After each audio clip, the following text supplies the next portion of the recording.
ball at Northwestern. But they do have talent. Kevin Lindley, Aiden Olmstead at that attack line. Peter Swindell in the midfield line as well. So there's talent coming back on Loyola. But one thing Matt and I will talk about throughout this game, key positions. Whether it's Spencer, whether it's the goaltender, Jacob Stover, who had made 18 saves in last year's game, and we're underway. Quick offense, and a shot that whistles wide from Aiden Olmstead for the Loyola Greyhounds before they can even make some substitutions. Now both teams going to the substitutions. And that's going to be key right there for Loyola in this game, is when you lose a player like Pat Spencer, you try to create offense in new ways, and that's in transition off the face-off X. The last 2 times Loyola has played Virginia, they've scored multiple goals quickly off the draws. And that's going to be something to keep a big eye on in this game, that face-off X. Bailey Savio and Petey LaSala, 2 of the better face-off men in the country.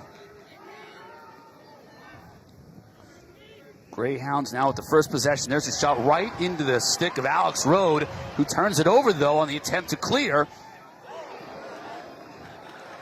Physical play now on the sideline. It's picked up by the Cavs. And now Virginia and Jared Connors will look to get something going.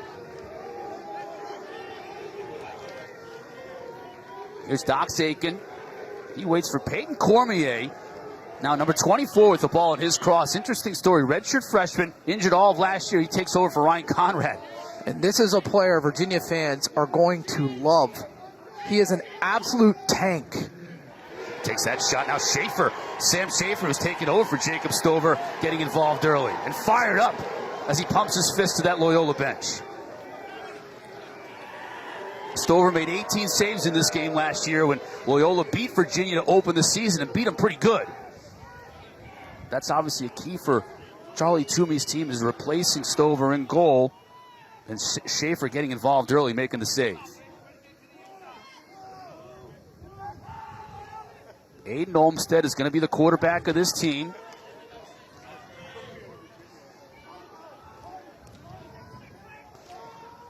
Up top. Goal line extended shot. Saved by Rode. And this is a Virginia defense today that's starting 2 freshmen. So Loyola looks to capitalize on quick ball movement, make the freshmen who've never played at the college level at this pace have to realize, where am I going? What slide am I? Am I number 1? Am I number 2? And they're going to have a tough time adjusting. And so look at Loyola's doing a very good job here with cuts early on, skip passes, getting their hands open, making this UVA defense work. There's Matt Houston now back behind the cage. Olmstead coming up, shot wide. Goaltender got a piece of that one as well. Reset the shot clock.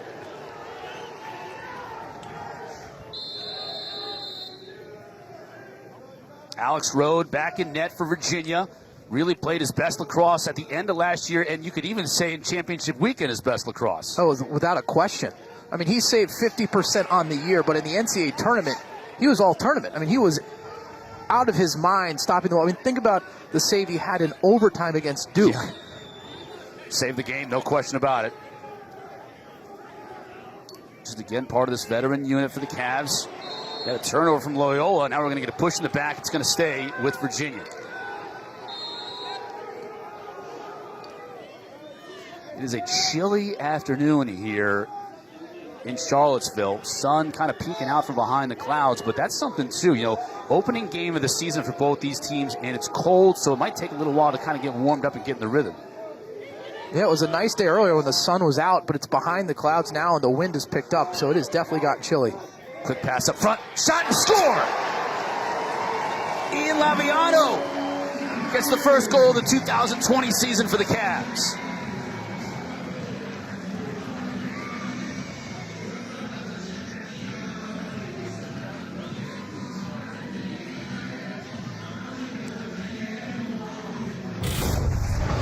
And this is just great offense. Connors to Kraus to Laviano, doing what he does best in the interior of the offense, stepping near side, and a nice job from Kraus looking back towards the side where the dodge came. That's your natural progression as a passer, is right down that lane. So when you see it, you look there first. Laviano found the space, and then the picture-perfect pass and the great overhand release from Laviano. Savio and LaSala. Savio now 2-0 on the draws, and he'll look again to create quick offense.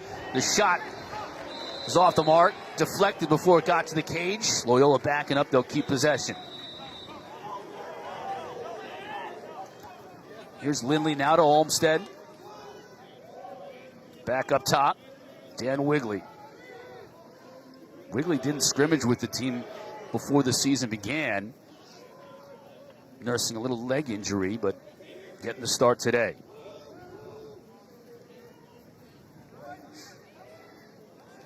Coming upfield. Over to Wigley. He'll take a shot. Just bounces it wide. Loyola retains.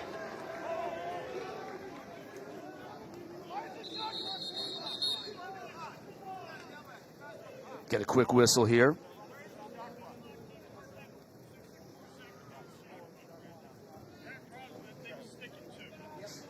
Working on the clock is what the officials are working on right now. Shot clock now at 60 seconds, 59 seconds.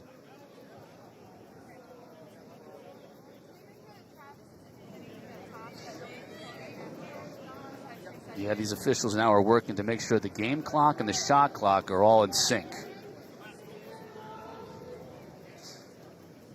Working the kinks out. Everybody's working the kinks out here early season. Lars Tiffany, national champion coach. Of course, so many great years at Brown before coming to Virginia. Building this team back up. Taking it back to the top of the lacrosse world. You know, he took over for Dom Starja 4 years ago. And he's done a remarkable job after, doing a remarkable job at Brown, getting them to championship weekend. And Charlie Toomey won a national championship with this team, the Loyola Greyhounds, back in 2012. 15th season at Loyola. All right, now we've got the clocks all synced up. Back in action. Here's Peter Swindell. Back up to Adam Patois. He's a freshman Canadian. Number 45 for Loyola.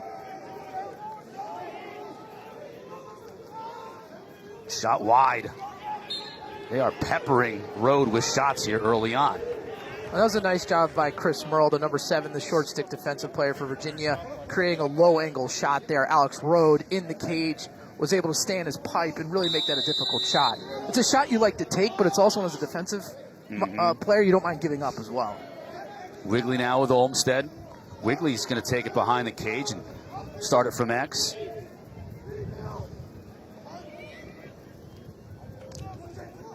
Olmstead quickly to the right side. Player got drilled. That's going to be a call against Virginia.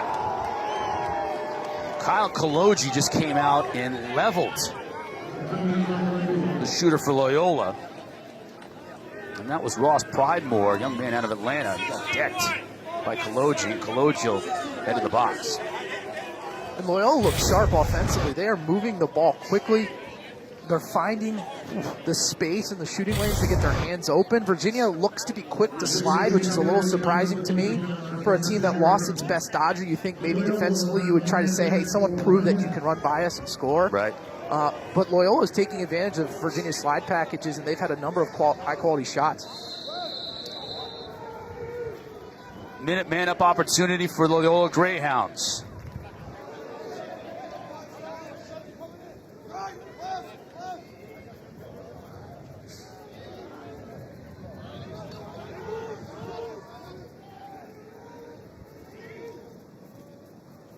Logan Devereaux, number 21, keep an eye on him. Coach says if he gets his hands free, that guy can shoot. That's why they use him on this man-up squad for the Greyhounds.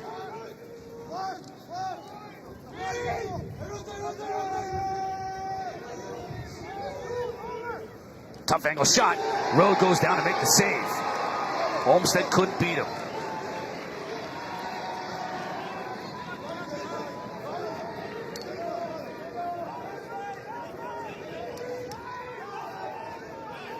Now this is a fun part of the game, the new rule where you have to clear it in 20 seconds, particularly impactful on a man-down clear, making it very hard to get it over the midfield line. It's going to encourage these man-up teams to apply a lot of pressure on that ride. Yeah, and the ride worked for Loyola. They get the ball back, but that clock ticking down on their man-up. Another flag coming out. This one's going to go against Virginia. Several flags. Devereaux's going to take the shot and score.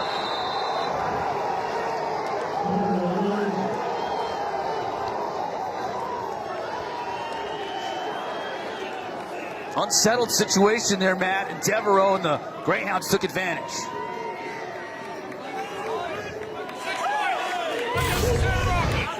And for a team with so many unknowns, these moments are going to be key. Devereaux, just with the absolute over-the-top righty stroke to the far post. But when you have a lot of unknowns on offense, you have to score in transition in unsettled scenarios. And Loyola is generating tons of those here early in the first quarter. Flags waved off because of the goal. We're at even strength. No, we are not. Virginia's still down, brother. The scoreboard is a little bit inoperable here today, so... And I think this must be some form of unreleasable penalty. Yeah, Dox Aiken now is sitting in the box. You don't have the benefit of the scoreboard. Now we do. It's a minute penalty on Aiken. So you're right, because of the goal, and he's still in the box, it's unreleasable. Savio's won both face-offs to start this game. And Loyola wins possession again. Olmsted will wait for substitutions before he attacks the net.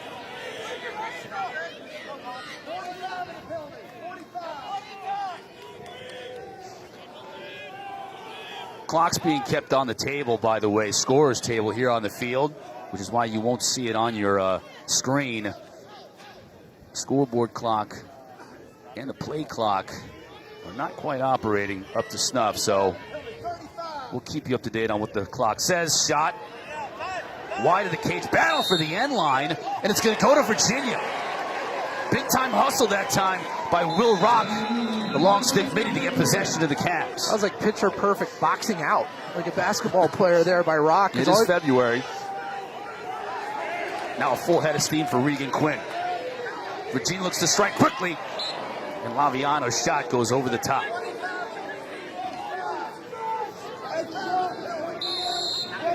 .25 seconds remaining in the penalty to Dox Aiken, and Matt Moore is just content to run the clock down.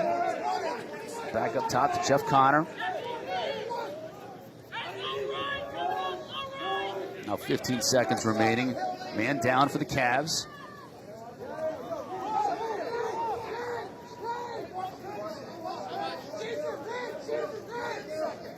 Final 10 seconds of this penalty.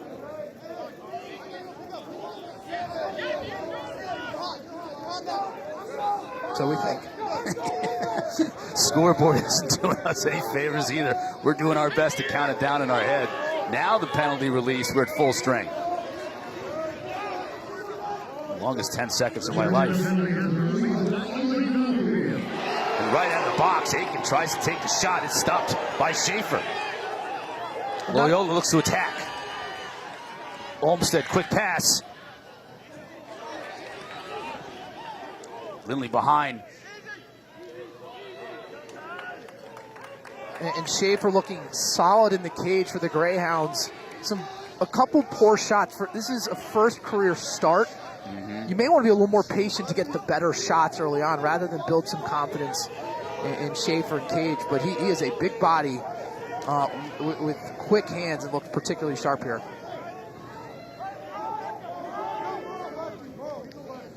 A little 5-on-5 action here for Loyola. Olmsted, double comes. Now he gets it back. Thought about taking the shot. Knocked out nicely that time. Chris Merle causing the turnover. Ball still loose though near midfield. Knocked out of bounds. Off the stick of Laviano. That one's going to go back to the Greyhounds. And right now, the 50-50 balls, Virginia's staple from a year ago, are being won by Loyola. This team came ready to play their scrappy. I think they have a lot to prove because people are questioning how are they going to do it with Pat Spencer, who is a generational player. And so they are trying to make a point here. Hey, we're going to win it on the 50-50 hustle plays, be strategically smart, be crisp, but we're not going to do it as an individual. We're going to do it as a team and a unit. Olmsted with his head up.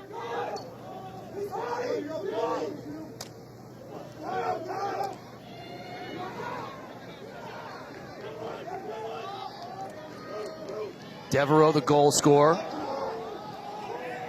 Here's Lindley.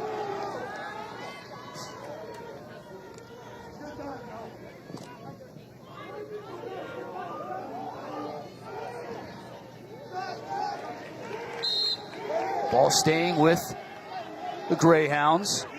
Get a chance to see Evan James, another one of these freshmen. A lot of freshmen are going to get playing time for Charlie Toomey's crew.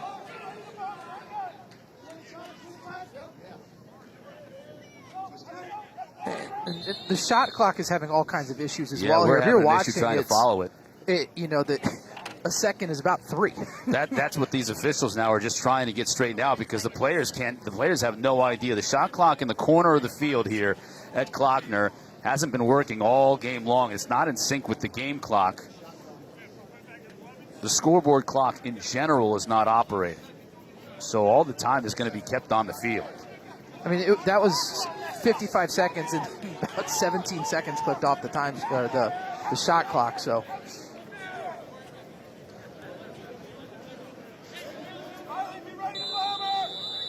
There's 8:39 remaining in this first quarter. We know that. Shot clock is just going to have to be kept on the field. Olmsted loses it and then gets dunked. Now we'll get a call. We're going to get a push against Virginia. Loose ball push, so it'll go back to Loyola, and they'll reset the shot clock. Lars doesn't like the call, and he doesn't like the fact that he feels like the shot clock should have wound down before Olmsted even had a chance to take this shot. Olmsted, boy, he got dunked.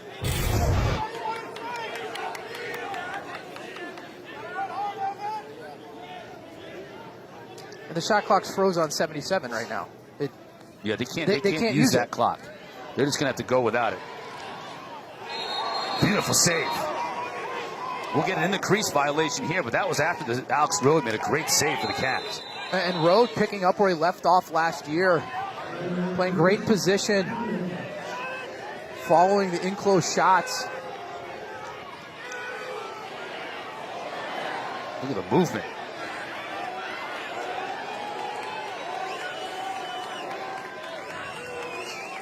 Teo Dahl is playing some short stick, some long stick today for this Virginia team, and does a great job on that clear. Now Virginia will settle things back in, all knotted up at 1 apiece here, just over 8 minutes to go in this first quarter. Laviano just tries to get 3, cannot. Over to Peyton Cormier. This is Krause. Now finds Cormier, who scores! First career goal for Peyton Cormier from Michael Krause, and a flag on the field too as Laviano was dumped. We'll get an update on the flag when we return. Virginia takes the lead 2-1 on a beautiful feed from Krause to Cormier.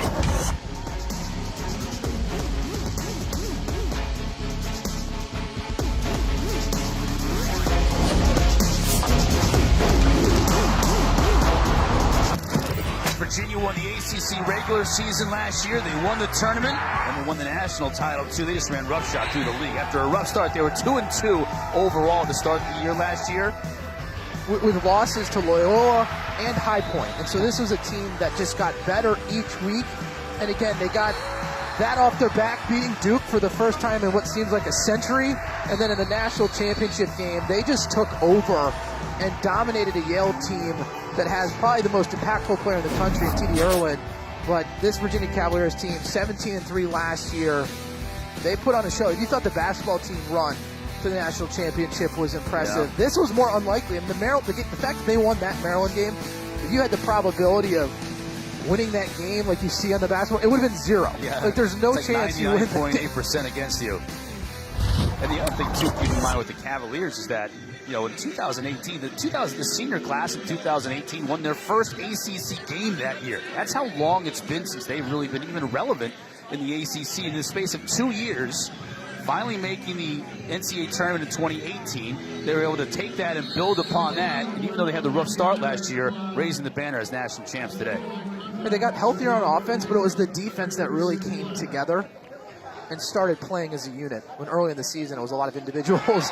And like that guy, starting anew. I mean, this is a situation now where you talked about the guys coming back and all the firepower Virginia has. That's Peyton Cormier's second goal in about a minute. Virginia's offense will be better this year, mainly because of him as a player. Set the over-under at 45 points for him in his freshman year out of the midfield. He is that big a player. The coaching staff loves him. He brings a unique feature to the game in his Canadian roots and his box background, but just a very efficient shooter. He's also 220-plus pounds. I mean, he is a big boy that can move going north-south. And Coach Tiffany says he is a natural attackman, but because they're so loaded at attack and they want to get him on the field somehow, some way, they're going to run him out of the box this year, and you're already seeing it paying dividends. 2 goals, including that man-up goal, and this unreleasable penalty against Loyola, so another opportunity for Virginia to pad this lead. Jared Connors on the field, a long pole after that face-off. Couldn't handle the pass, but ends up in the cross of Doc Aiken. Again, the clock is malfunctioning here at Klockner, so we do not know how long Virginia has in this man up. This is a 5-on-5 scenario here. I think there was unreleasable penalties on both teams. You are correct. I missed the Virginia penalty after the second goal of this game. And we're not getting help from the scoreboard, so you're just going to have to bear with us. We'll tell you as best we can the time of the quarter and also the shot clock, which is both of them are malfunctioning. The nice part about the shot clock is both these teams like to play fast, so we don't have to worry about it too much in this game. But it does make it challenging as an offense to kind of pick your poison and attack when you're supposed to from a timing perspective. Michael Binkowski, number 42, another freshman playing in this game for the Virginia Cavaliers. Here's Cormier, has 2 goals already.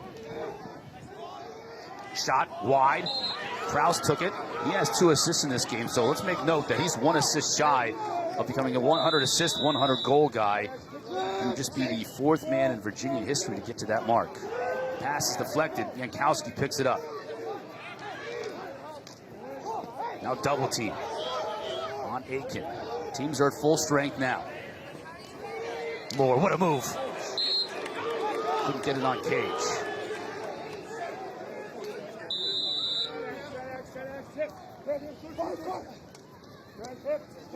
When you look at this Virginia attack unit, right? When you think Penn State, you think of Ment and O'Keefe and what great compliments they are for one another. Virginia, Krause and Moore are both better dodgers for themselves than the Penn State duo, but they're both equally great, but very different. Turnover, back to Loyola.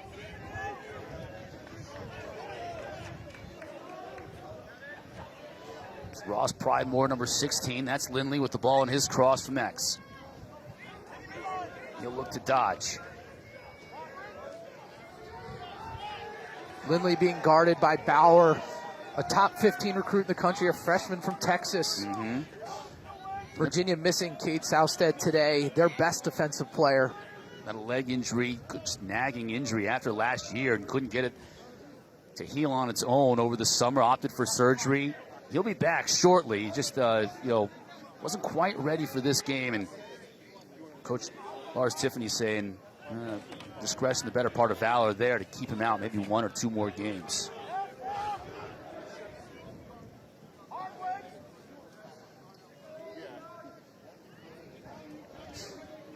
Loyola content to take their time, work for a good shot. This is Dan Wigley on the shorty. Back to his right, double team comes. Try to get it to Lindley. Couldn't get there, and he'll stay with Loyola. Fans here and Coach Tiffany beside themselves. Couldn't believe that the officials wouldn't rule that a turnover, but... And just doing some timing here. The shot clock's about 7 seconds off. So in reality, 80 seconds it's showing. It's taking about 87 for it to count down.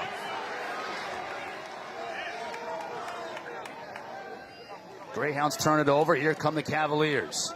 Third turnover of the game for Loyola. Connors, he has it knocked out of his stick nicely. Will the Greyhounds be able to counter quickly? No, they cannot. Big scrum for the ball near midfield. Greyhounds pick it up. Under 5 to play here in the first quarter. This Loyola team is scrapping. They are riding. They're playing a lot like Virginia did and what led to a national championship last year. Swindell fed it to Lindley, and Rode has been up to the task. He's faced a lot of rubber in this first quarter. There you see it again. Stick on the ground. The officials blew the whistle, but it's Loyola's ball. And this is where maybe Virginia's missing Ryan Conrad right there. First team All-American from a year ago was the human clear. You get in the stick. The ball was getting on the offensive end. Today, Loyola, I love watching this. This is a lot of fun. This never say die attitude. The attackman riding the ball back. They've gotten 3 or 4 extra possessions here in the first quarter. Olmstead coming up field. He'll shoot wide. Potchford, the freshman, will back it up. And they keep getting extra possessions. Some of these will start finding the back of the net. I mean, right now, Virginia's up 3-1, but it feels like Loyola's had the ball for 70% of this first quarter. And Virginia's going to call a timeout right now to talk things over. 4:03 left in this first quarter. 3-1, Cavaliers on top. Tomorrow night at 9 p.m. Eastern, right here on the ACC Network and over on that ESPN app, we'll bring you 1186 to Omaha, our documentary about the 2015 Virginia baseball team. After losing to Vanderbilt in Game 3 of the 2014 finals, the team made it their mission to make the 1,186-mile trip back to Omaha and finish the job in 2015. It's a documentary narrated by Carl Ravitch. Make sure you check it out. Baseball team, we noticed a baseball team stadium right behind us. And they must have a scrimmage over there. It's cold. It's early February, but they're playing baseball. They're playing lacrosse. They're raising banners. The national championship banner from last year's team here in Charlottesville. Dave Smith and Ryan Conrad helping him hoist the banner. Dave Smith on the right. You know, I talked to Coach Lars Tiffany about losing glue guys. You know, you have all your stars coming back, with the exception of Conrad, really, but at every level you got superstars back, but then you have a guy like Dave Smith, who's a vocal leader on this team, and a guy who played his best lacrosse championship weekend last year, too. But those are the kinds of guys you need on championship teams, too, and those are guys that are sometimes harder to replace than you can imagine. And he said that. He said, I thought it would be difficult, but it's been more difficult than he thought it would be. And particularly the defensive side of things. We mentioned, look, this Virginia team, every game got better as the season progressed defensively, mainly because of Conrad and Dave Smith. They were the vocal captains of that defense, and when you lose that, that's tough to replace.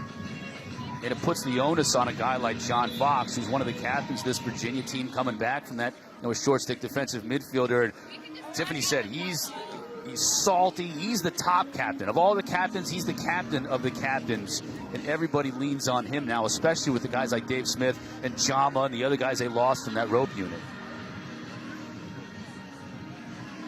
And right now, Alex Rode with 8 saves in the first quarter.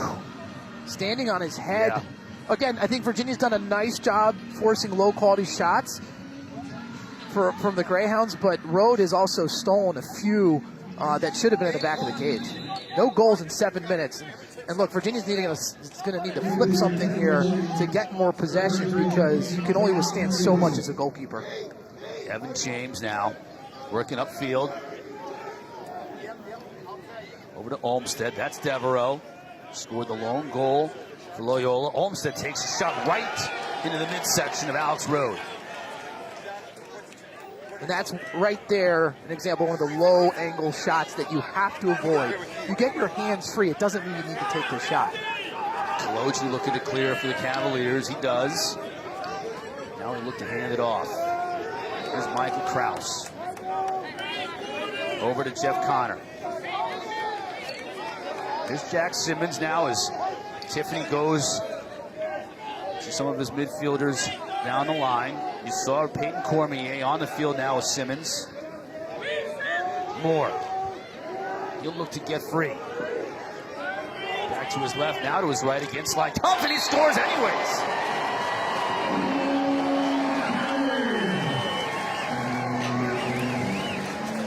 remember watching film of Matt Moore when he was a sophomore in high school, when he was the #1 rated sophomore in the country, and his patience is what stood out to me. You don't see that very often, but look at him here. He dodges. Is the opportunity there? No, he just always figures he has a little bit more time. And he's the master of the dodge and then re-dodge to get his hands free. The nice wraparound shot there. He uses a Loyola defenseman as a screen and blasts it to the far post. 46 goals last year, 43 assists. Petey LaSala now gets into the win column on the face-off circle.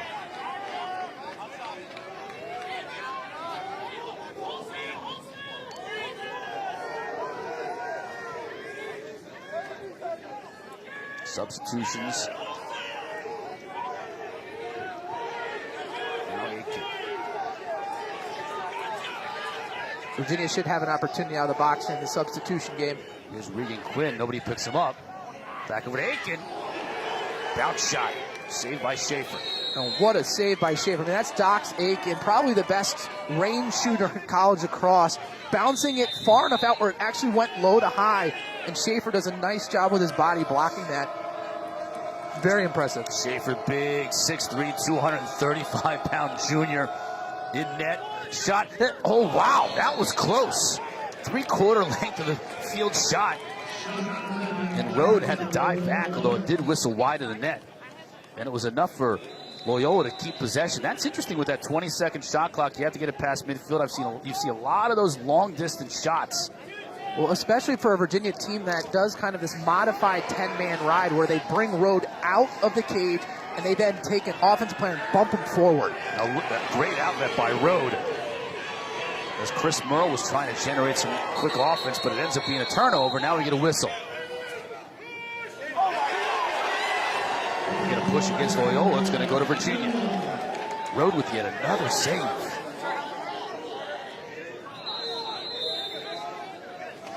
Rode was a revelation towards the end of last year. I mean, he was the #1 rated goalie coming into his freshman year here in Virginia. And he struggled. He started, but he struggled. And as the year got better, or as the year went on, he got better and better. Krause now up top, off the outside of the cage. Schaefer now will look to outlet quickly. Minute and a half left in this first quarter. Danny Parker.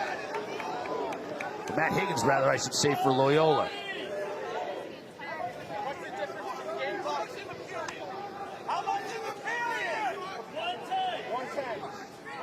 Inching down to the final minute of this first quarter.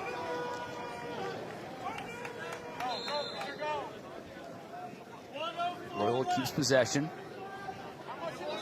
Good look at Alex Rode. He's certainly been a star for this Virginia team in this first quarter. He's on pace for 40 saves. Cavaliers are riding Rode. Sorry. A 10-minute scoring drought for the Greyhounds. Which is impressive in its own right, but the fact that Loyola's had the ball for the majority of the time speaks to Alex Rode and how well he is seeing the ball here in his first game of 2020.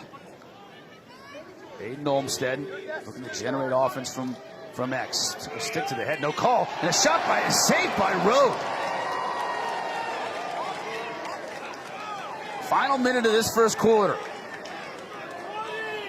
And scoreboard malfunctioning, time is being kept on the field. Kyle Kaloji looking for help, finds it. In the form of lead. 15 seconds left in the quarter. This is where it's tough as an offense. You don't know that the quarter is ending.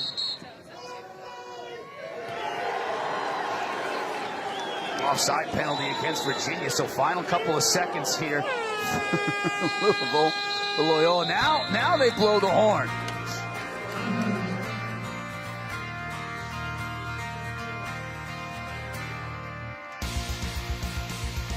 Virginia with the lead after one.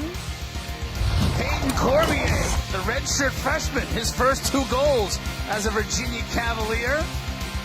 And then Matt Moore, he's got a few more than a couple. 4-1, Virginia on top.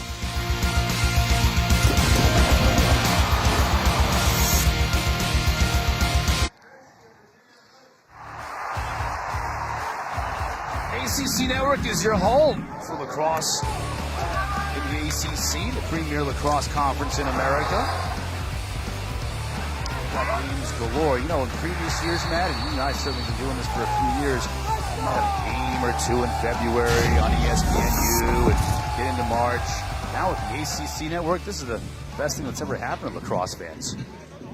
February 1st. We had 2 games on February 1st. We've got at least 2 games pretty much the rest of the way, all the way through February and March, which is more than we've ever had, and more than we've ever been able to bring you in college lacrosse in the ACC conference. So, and they picked a great year for it because this is as deep as the ACC is. I mean, look, the ACC has always been kind of known as the lacrosse conference, right? But the last couple of years, Big Ten been great, maybe the deepest. But this year, the ACC, every single team, right? To me, Duke may be the team that needs to figure out the most, just based on early and what I saw in terms of their offense and do they have that alpha male that can run by someone and score. But UNC, I'm telling you, is going to be great. Syracuse is deep. Virginia, Notre Dame, you know what you're getting. So this is a great conference this year. Start of the second quarter, 4-1 Virginia on top. Savio and LaSalle. We've seen a good battle at the X as we anticipated. Loyola gets possession initially, but then loses it.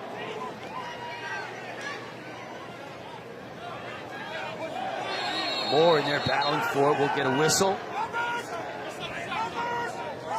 A legal push for the loose ball that'll give possession to Virginia. Again, just a reminder, clock is inoperable on the scoreboard here, both game clock and shot clock, so they're being kept on the field, and we'll do our best to relay that information to you. That's why you don't see it there on the graphic on the bottom of the screen. Shovel pass, maybe ill-advised. This is a new wrinkle for Virginia. Flag on the field. Seen a lot of laundry early on in this game. Possession by Laviano, but this call is going to go against Virginia. Lars Tiffany looking for an explanation. This will be, in my opinion, a soft penalty here. I think the ref may have been out of position and saw someone on the ground and threw the flag without really seeing what happens. We'll take a look. A 1 minute cross check call going against Doc Aiken. So 1 minute unreleasable. Let's take a look. Couldn't quite see it from that angle.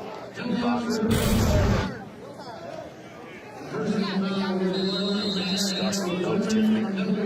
That's the second penalty from Aiken behind the play, though. So whether it was a penalty or not, you have to be smart about when you're playing aggressive. The ball wasn't really in the vicinity for that penalty to take place.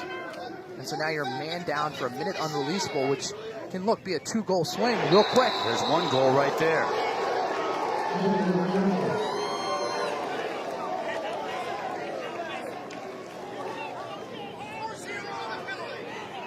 a good look at Adam Patra.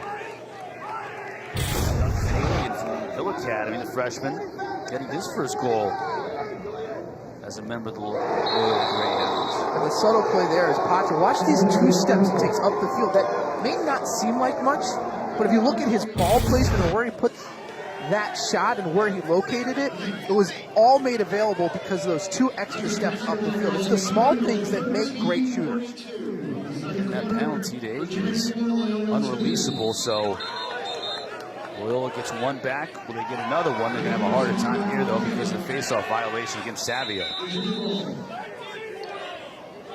So Virginia will look to burn the rest of that penalty time off on Aiken. And that's just a big mistake on a man-up where you have 1 extra person. You don't need to win the clean. All you got to do is prevent the other team from popping it forward. So prevent LaSalle from pushing it forward. Let the wings get involved, and you're going to come up with the ball.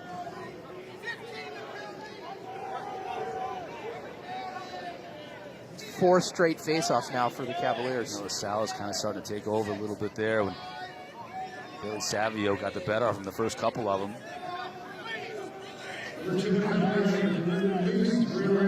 Penalty released, even strength. So the Cavaliers gave up 1 goal. In that situation. Cormier. Schaefer got a piece of that. We'll stay with the Virginia Cavaliers. That was nice offense. Peter Garneau, the freshman from Haverford, number 33, dodging down the wing, drawing the slide. The skip pass to Laviano, the one more to Peyton Cormier. Tic-tac-toe passing for the Cavaliers. Jeff Connor. String. Here comes Garneau, and he scores. His first goal as a Cavalier.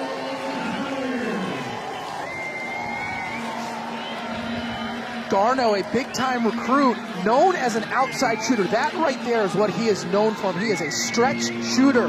The question is he athletic enough to dodge and win the one-on-one situations? And that possession, you saw the best of both worlds. The outside shot there for the goal. With the opportunity right before, he started with his dodging against a short stick. Virginia throwing all kinds of youth out on the offensive side of the field. 3 goals for freshmen here in the first half. 12:24 remaining here in the first half. You're right, Cormier with a couple of goals. Garneau now picking one up. Ball straight up in the air. LaSalle wins another one. That's 5 in a row for Petey LaSalle. Some high heat from the faceoff, man. He scored 8 goals last year, man. Look, in the national championship game against TD Erlin won the majority of them, but he scored a number of goals at huge moments. I mean, he had an incredible freshman year. And what I like about him is some faceoff men have their one move and they stick to it, and they're winning. They can kind of he learns. Yeah. He's always evaluating what he needs to do and what's going to work against the particular matchup.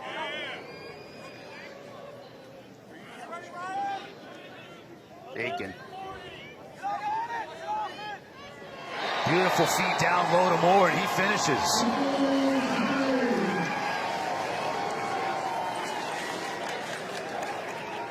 And that, to me, you kind of think, what can Dox Aiken work on as an offensive player? Look, he already has the most goals ever for any midi in the history of this Cavaliers program through his junior season.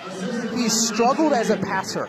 He is not known as someone who keeps his head up and can throw those skip passes, but right there, his senior year, he makes that first pass. Watch the lane open up. You see Moore show to the near side of the screen and wrap it around Schaefer for his second goal of the season.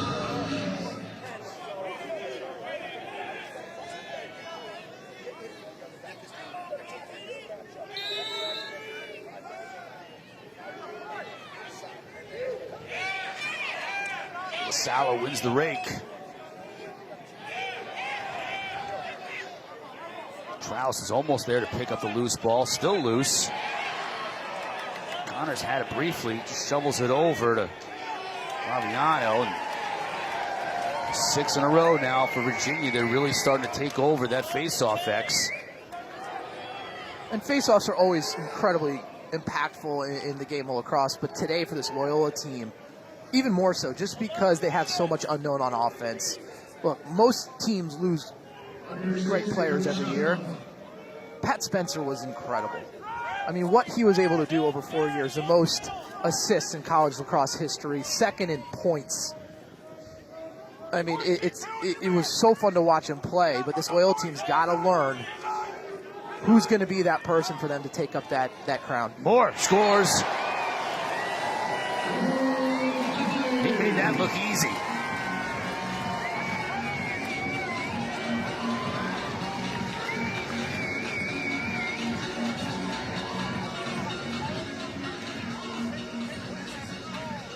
Largest lead for Virginia here. We're just about 10 minutes left in this second quarter, man. And just look at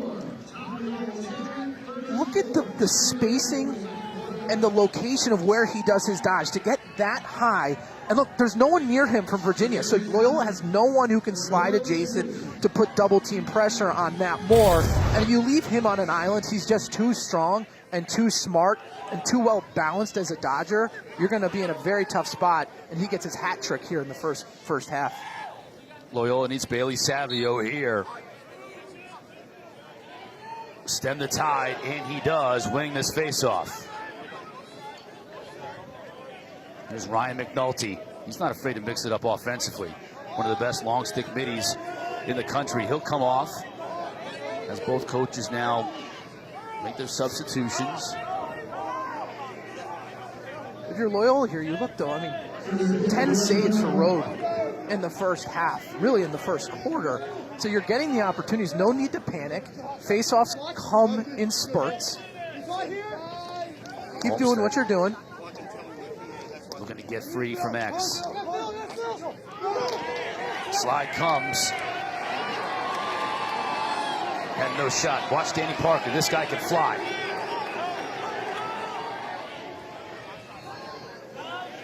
Moore once again.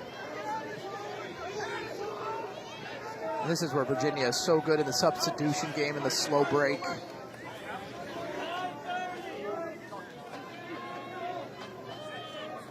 Now Dox Aiken will wait it out. Regan Quinn on the field now for Virginia, number 19, second line midfielder.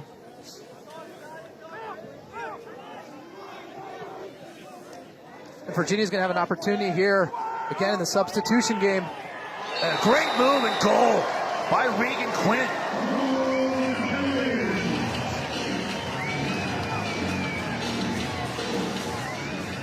What may be hard to see is Chris Merle, number 7 for Virginia. The defensive midi stayed on offense, and they were playing 5-on-5, and then they substituted through the box, and now they're going to have a 6-on-5 advantage, and just too much chaos for Loyola on defense. 4-0 run for the Virginia Cavaliers.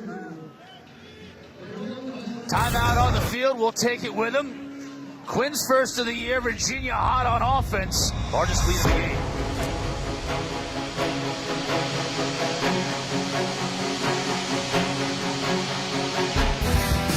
Virginia on top. Matt Moore, a big reason he's got the hat trick already. Yeah, and just kind of doing it in all different ways. Right there, the nice move, getting his hands free, off ball for a second of the game, and then just right here, look at the isolation dodge, the nice stick work, protects it with his shoulder, flips it to the far corner.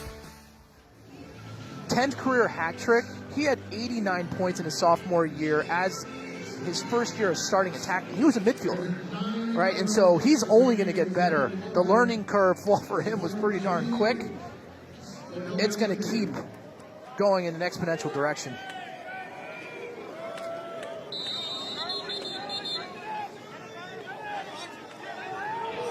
Violation against, this time, Petey LaSala, and Loyola will take over. Largest lead of the game, 6 goals for Virginia.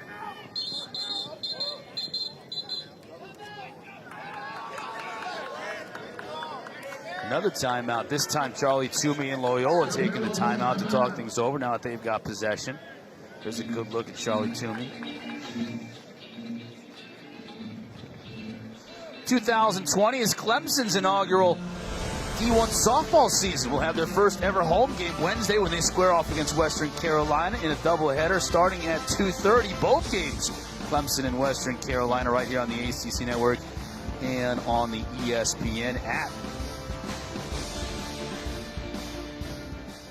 Good to see Clemson getting involved in softball. Inside lacrosse media poll, the top 10. 5 ACC teams in the top 10. North Carolina opening up the season in good shape last weekend against Colgate. Colgate just gluttons for punishment, losing to North Carolina last weekend, and then Syracuse. They had, a 21 spot put on them last night in the Carrier Dome. Chase Scanlon with 7 goals in Syracuse's win. If you just look at college lacrosse in general, though, this year is loaded. I mean, if you look at the top 4 teams from last year, taking Duke out, substituting Maryland graduated nothing, and they were seconds away from beating Virginia, and quite candidly should have beaten Virginia. And then Penn State, being ranked number 1 ahead of this Virginia team that won the national championship, that didn't graduate much, speaks to how good they are. I mean, that offense, as good as college lacrosse has really ever seen. I mean, you look at what they bring to the table and how they can beat you in so many ways. Truly impressive. And you talked about Syracuse earlier in the broadcast, and teams like Ohio State are improved as well. I have the Big Ten. The Ivy's still going to be really strong. Yale still strong. Penn is going to be good. Cornell is going to be good. I mean, Cornell could shock some people if they figure things out defensively. I mean, Jeff Teat, third-team preseason All-American, starts on Team Canada, in the world team. So, I mean, a starting world team participant on Canada is a third-team All-American. That's how good preseason college lacrosse is this year. Coming out of a timeout, that possession for Loyola ends up in a turnover. Yeah, possessions are starting to become more and more important. That cannot make Charlie Toomey pleased at all, especially when you're down 6 and you really have a big possession to try and dig into it. Now out of the box. Here comes Garno. He has a goal already today. Tried to shoot with the left and just deflected at the last moment. It'll stay with Virginia. That's the moment in the film room where the coach just puts that one on replay to kind of put the freshman in his place a little bit. Coach Tiffany was having a word with this young man coming off the field, and a lot of newcomers playing really well today for Virginia. That pass gets away from Moore, but he'll track it down. Krause keeps possession for Virginia. Got the shorty on him. Now back to Moore. Cormier is going to be open here. You were right about it. Here's Garno. That deflects off. Looked like a teammate in front. That may have gotten Krause. Virginia keeps possession halfway through this second quarter. And Loyola looks to have switched to a zone defense here. Moore will look to pass inside. And it just gets deflected in traffic. And that's a good move early in the season. Typically, you don't have a lot of zone offense built into the system this early on as Loyola pushes in transition. McNulty couldn't quite find the handle. He's going to be open for a shot. We'll get a whistle. Loose ball push. It'll stay with Loyola.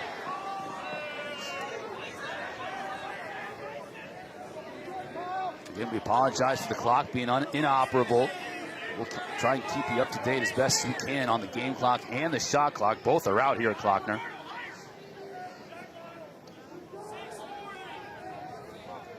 As Loyola tries to get back into this game. Virginia's been on a run. Patra. Boy, that got deflected and almost got over Rhodes cross and in. Whistling shot. Wide of the cage.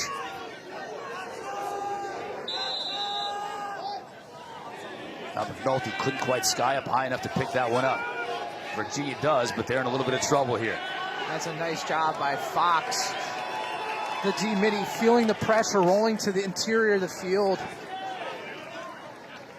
Virginia's going to have to find that person this season with the loss of Conrad. He created so much transition offense for the Cavaliers. Who's going to be that person? Because the offense and the tempo that they want to play at, that is a mandatory piece. And right now, I think that's the biggest question mark for them, plus some of the new additions on the defensive side.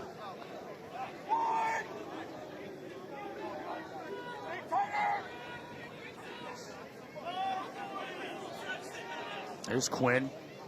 Scored a goal earlier in this game. Moore. Back into the zone defense for Loyola. Krause just whistled that one over the top. This is a Virginia team that later in the season you're not going to throw zone at them. There's just too much talent, and the skill level is too high. But early in the season, I think it's a great move, actually, for the Greyhounds. Brankowski, the freshman, scores!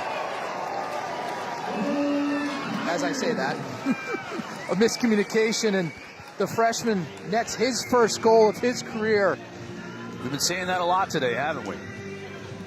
Talk about a team, and we've been over and over how much of this offense returned, but it's the freshmen making a name for themselves. Brankowski from Islip on Long Island, shaking hands for his first career goal.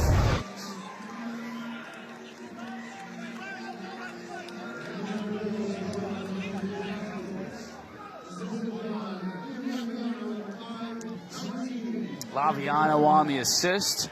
So Brankowski has a goal. Garno has a goal. Cormier, the redshirt freshman, has 2 goals. Welcome to Virginia lacrosse, gentlemen.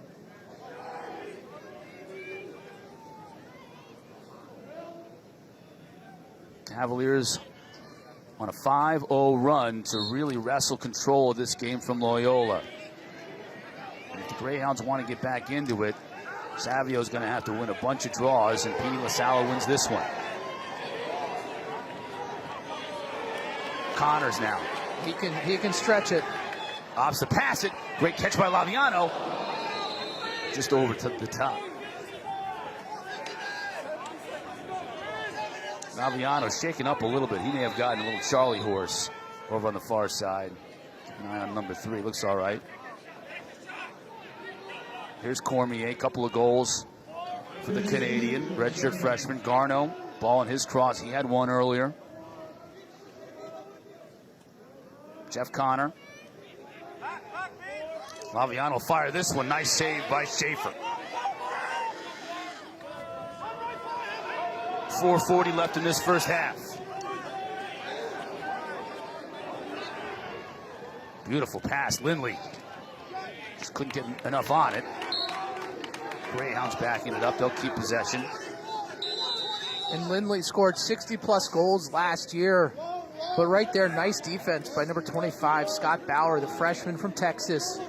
In transition, holding his own against one of the best in the country and putting the ball in the back of the net. 2 freshman close defenders playing for the Cavs today. Scott Bauer, Quentin Matsui. From Texas and Minnesota. I mean, it speaks to the growth of the game. Talent is everywhere. Cade Sauce, that who isn't playing because of injury today, also from Texas, so you think about that. Coming to the defending national champs. Kamish. Just haven't gotten many easy looks. Loyola hasn't in this first half. They've had to work for everything they've gotten. One of their 2 goals was a man up.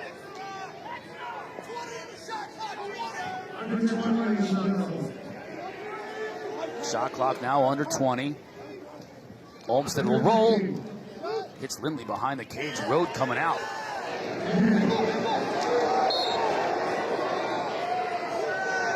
We'll get a push against Road. It'll stay with Loyola.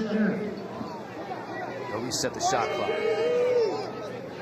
I'm not sure how fair I think it is with no shot clock for the rule to be that we yell out every 10 seconds. I mean, that virtually makes it impossible as an offense.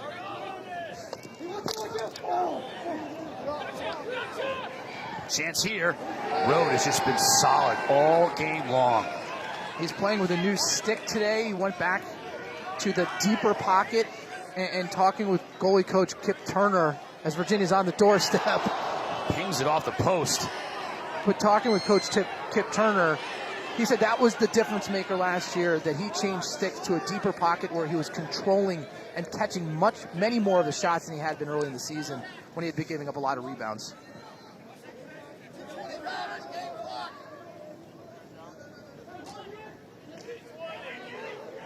Ten minutes without a goal for the Greyhounds. The second time today that they've had a 10-minute drought. Here's Olmsted looking on Kaloji, trying to beat him. Lindley, boy, had a hard time grabbing that pass. He did. He was skillful enough to do that, but couldn't get anything on his shot. You have Dox Aiken up here in transition. Moore looked for Aiken, couldn't find him. Now he'll just settle back and allow the substitutions to come in.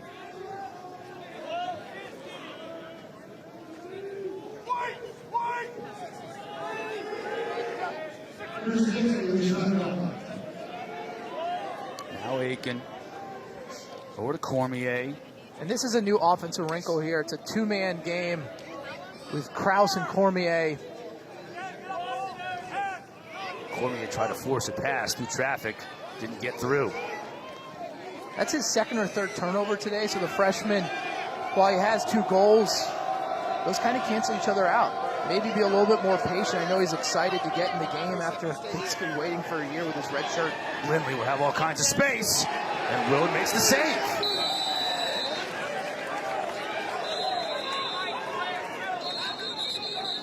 Had a quick start. Now the officials will blow the whistle.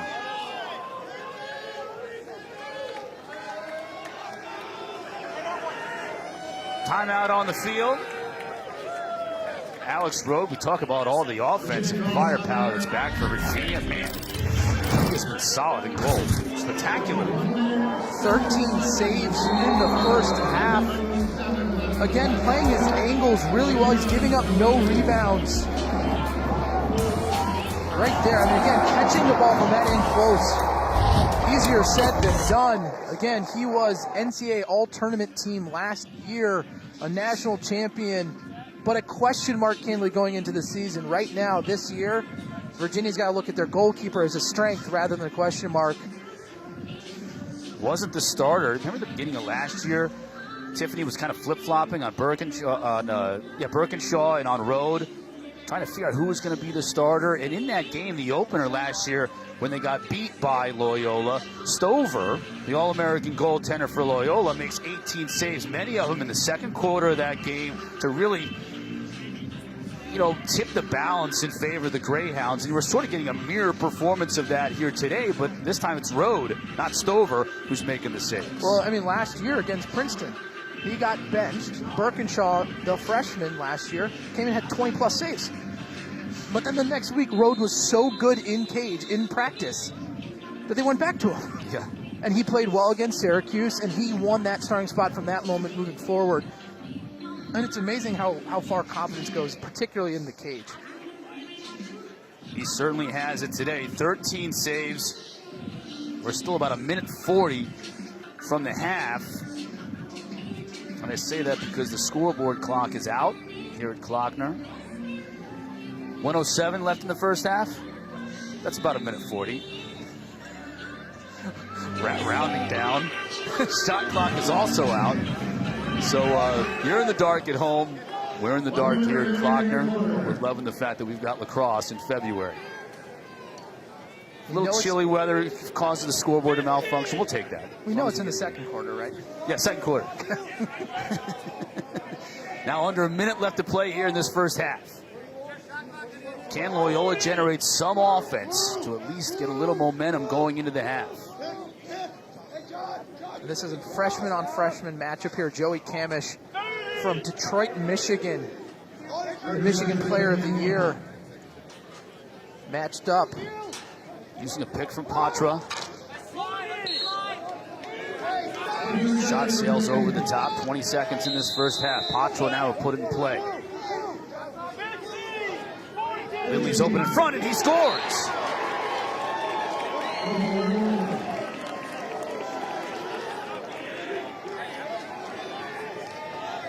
Mistake here defensively. It was just a communication error for the Cavaliers, but also a nice job from Lindley. Again, this is what he did so well last year. Just off ball, the near side sneak, poor communication from the Cavaliers. And Lindley, a nice job to the far post. The junior from Connecticut was third in the country last year with 3.5 goals a game. Set the school record with 60. Again, this is going to be I think a trying, tough year for him because he is missing the person that got him the ball. LaSalle's got a few seconds. Going to get a shot off. He does. But Schaefer is there to close the door, and that'll do it for the first half. Tied early. Cavs went on a run. Loyola gets one back right before the end of that first half. And when all is said and done, 9-3, Virginia, the defending national champ, just couldn't cash in. Some of those shots are a little misleading. 28's a lot of shots, but I don't know how many of them were high quality compared to Virginia's high quality shots. I would have challenged them on the face-off piece and said, look, I think they would have had to been closer to 65, almost 70% to really feel comfortable with where they would be at in this game, just because they have so many new faces on the offensive end. McNulty battling for this loose ball off the opening face-off here in the second half, and Aiken picks it up. Laviano. Kraus fired it wide. Just got a piece of it, though, Schaefer did, so we'll get a shot clock reset. And we have, as you see on the right side of your graphic here on the bottom of the screen, the game clock is back functioning, so folks here at Klockner went to work at the half. We got a shot clock, we got a game clock. Let's hope it stays that way.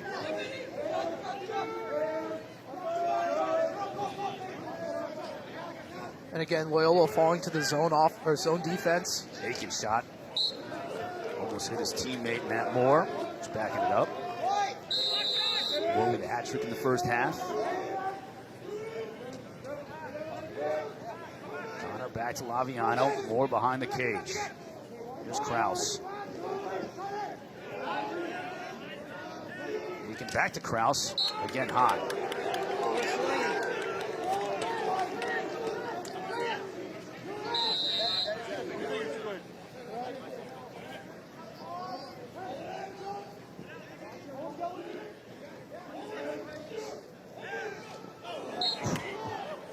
.24 seconds here on the shot clock. Akita zone offense. And what happens oftentimes is teams forget to dodge.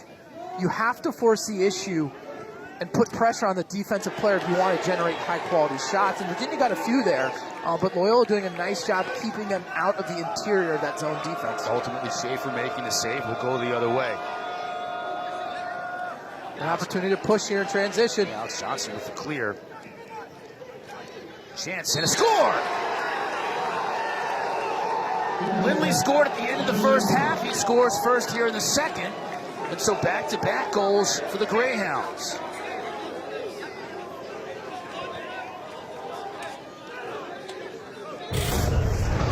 And just a nice job in transition. The nice save from Schaefer, the quick outlet pass, and then again, Lindley here. What you see again is that step up the field makes all the difference, getting his second goal of the game in transition. 2 in a row for the Greyhounds.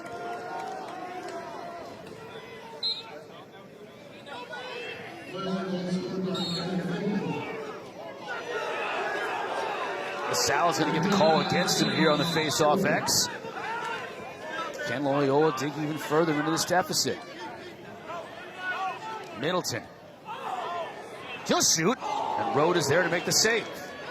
Coming out of his cage. Trying to get it to Fox. He did temporarily, but now back to Loyola.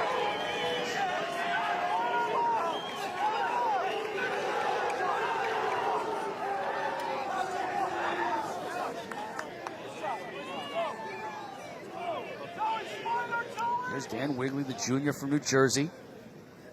To Olmstead. Back up top. Rode is there to save off Lindley's cross. And he's out of his cage behind, trying to pick up the loose ball. Virginia and Kaloji now will look to clear.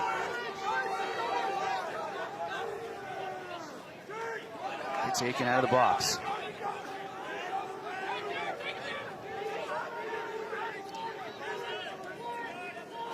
Rode with 3 quick saves here in the third quarter. Big saves, and killing some of the momentum that Loyola was trying to build off 2 straight goals.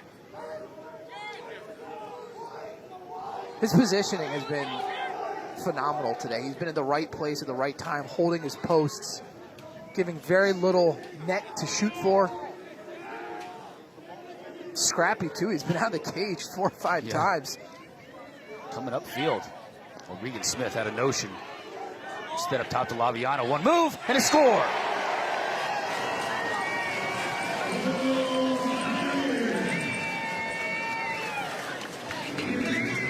That is great zone offense from the Cavaliers. Again, a nice job. See, again, Quinn now dodging, finds the space, and a left-handed goal for Laviano. You do not see that often. But again, Quinn catches it on the far side, comes near side. The passing lane opens up because how hard he attacks that near side. Loyola has to step down. And then Laviano with a nice patient finish. Back to a 6-goal cushion for Virginia. LaSalle scoops it to himself. Schwenk. That's Schwenk, Justin Schwenk. At the dot. Loses it out of bounds to Loyola. And Virginia has some depth at the face-off X this year. Schwenk, 2 years ago, broke the record for ground balls for the ACC. And then LaSalle comes in the next year. And so they have 2 high-quality face-off men, which is very important because if a matchup's not going your way, you can change things up. And face-off men just get the heck beat out of them all season long anyways. By the time you get to the latter part of the season, everything hurts. Olmstead working on Kaloji. Tried to get it to Lindley. They missed fire. Stays with the Greyhounds.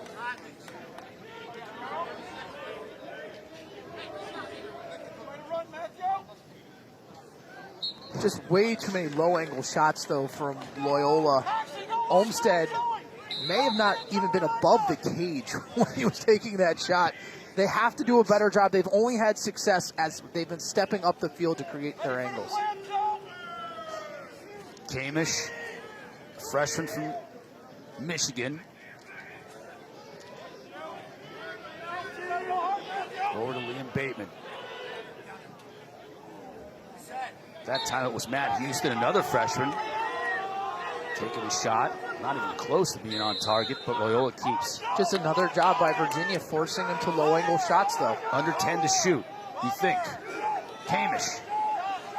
He's going to have to let it go, and he doesn't. Shot clock violation against Loyola.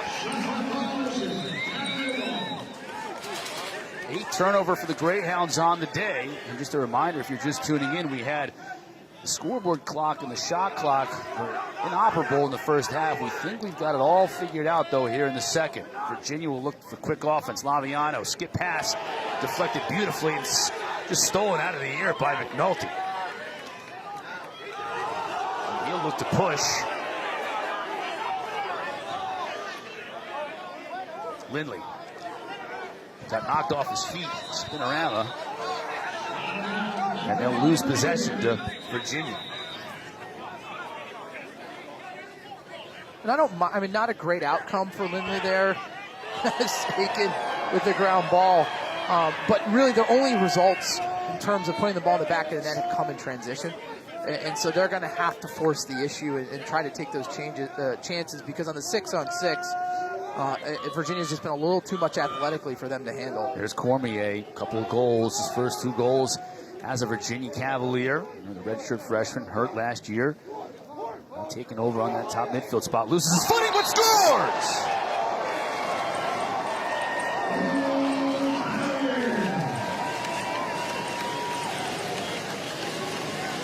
Cormier with the hat trick in his first game. He committed to Virginia when he was 6 years old. Actually, I think he was in 7th grade. 6 years old. He was the earliest commit, I think, ever during that period of college lacrosse.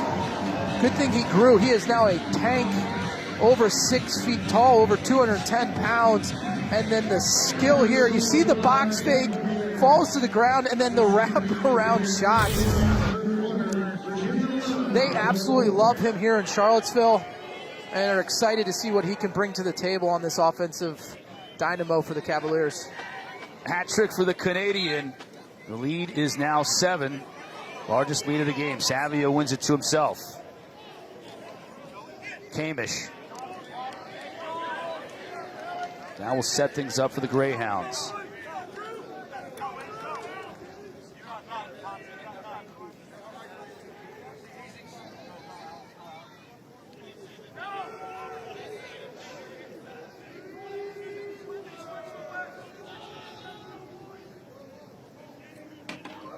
Over to Dan Wigley. That's Peter Swindell. Good offense here from Loyola. He's got up the step down. But that's what they're looking for. That is a staple offensive set for Coach Van Arsdale, the offensive coordinator for Loyola. The drive down the one side, pop near side, bang it through X with a step down shooter.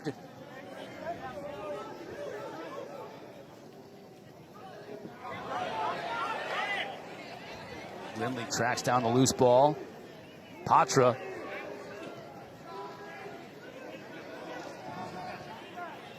Kamish scores. Nope, that's Swindell. Peter Swindell, the senior from New Canaan, Connecticut, gets on the board for the Greyhounds. A nice offensive set all around with high-quality shots, ending with Swindell with the picture-perfect form on the far side. You can see it here. Just look at the release point. He's going to follow and step up to the far post. Loyola gets within 6.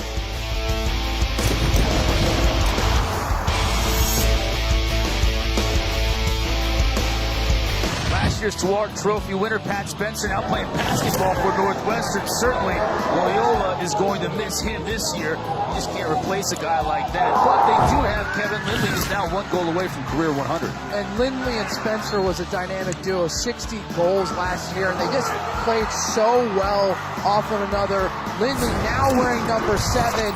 He's going to have to transition his game a little bit to try to be a little bit more like Pat Spencer with the ball in his stick, making things happen. It's going to take him a little time. I mean, last year he was predominantly off ball, and that's a pretty tough transition. And so he's going to have to become a little bit more assertive in his game than he has been for his first 2 years on this Loyola Greyhounds team. Petey LaSala back at the face-off X. He and Savio continuing their battle. Possession won by Virginia, Jared Connors. And Virginia is starting to dominate in the ground ball category. 31 ground balls to 19. The Cavaliers have been the #1 ground ball team in the country 3 years in a row. And with this offensive talent, if they can do that again, that bodes well for them in being able to try to repeat for the first time in program history. Connors just rushed on that pass, wasn't able to get anything on it. That's going to be ruled a shot. Loyola keeps possession.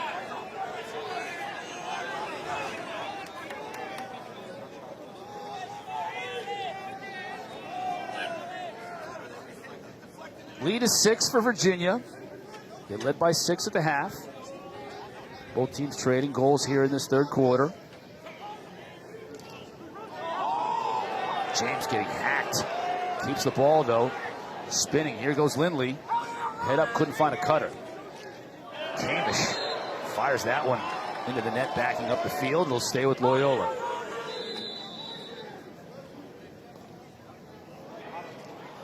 Olmstead scores. Olmstead, the best dodger from the attack position on this Loyola team, matched up against Matsui. And for the first time in this game, I saw him get to full speed on his dodge. Attacking north-south, and right there he does a nice job against Matsui with the stutter step. Gets near side, gets Road to come off that near pipe with the high-to-high finish to get his first of the season.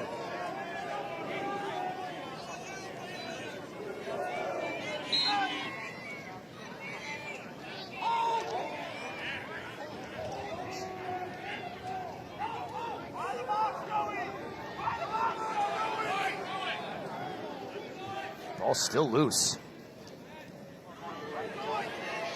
Players still battling for it. Yeah, we're going to get pushed in the back here, and with possession, too. Looks like Danny Parker, just as Loyola was able to gain possession, now we're going to wave it off. Say it was a loose ball. Yeah, loose ball. It looked like just as Loyola gained possession, Danny Parker had a push in the back, but they're going to say it was before possession, so Loyola will have possession now.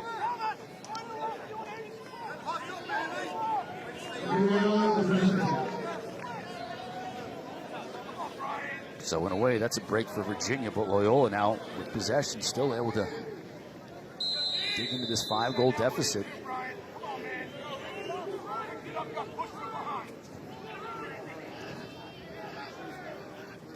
Wrigley will put it in play with Connors on him. Swindello scored moments ago. Now we get a flag. This one is going to go against Virginia. Ball is loose. Loyola keeps possession. Patra. Saved by Road. This is going to be an interference call on Kaloji. Good call from the officials. Is he listening?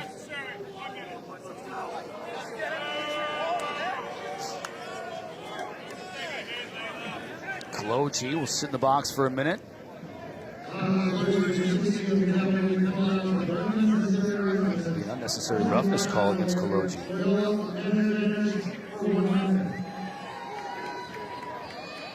Trying to run through the off-ball screen. He got his hands up high.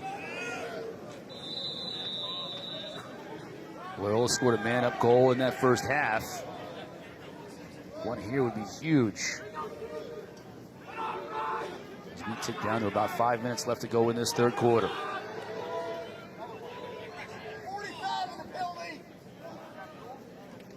Lindley, quick shot, stays with Loyola.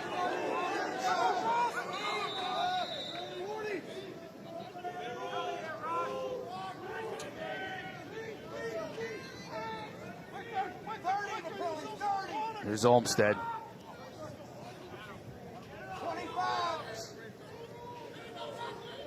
Olmsted behind the back. Now a skip pass over to Devereaux. He'll shoot and score.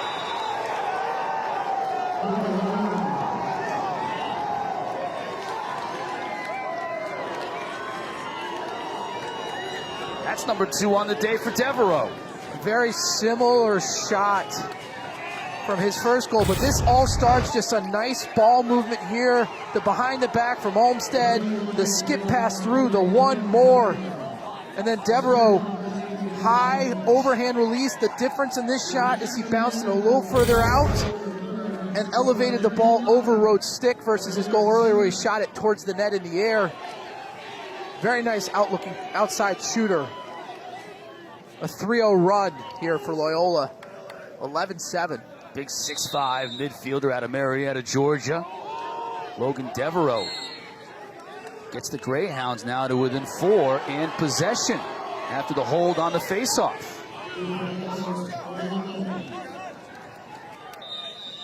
Little momentum here for Loyola in the second half. Gavin Teig for Virginia taking the last couple faceoffs. That's now 2 violations. One more. Virginia will be man down again.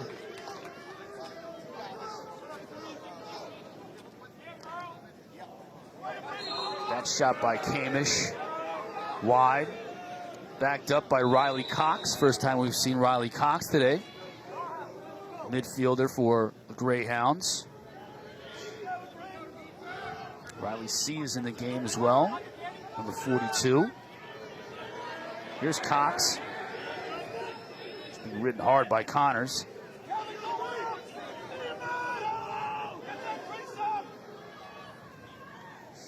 Olmsted.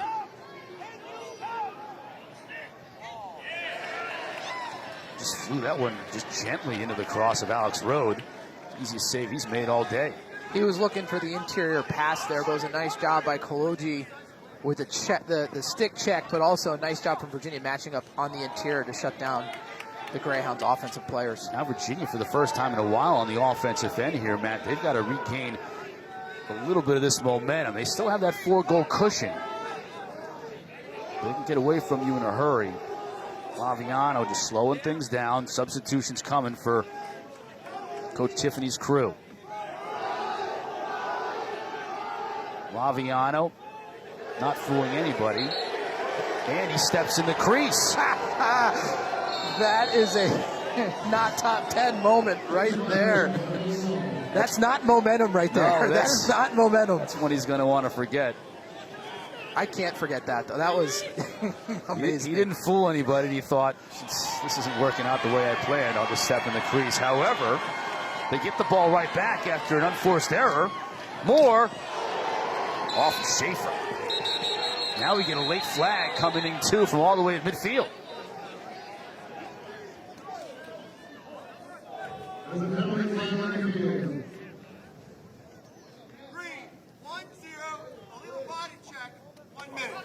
One-minute call against Loyola with an illegal body check.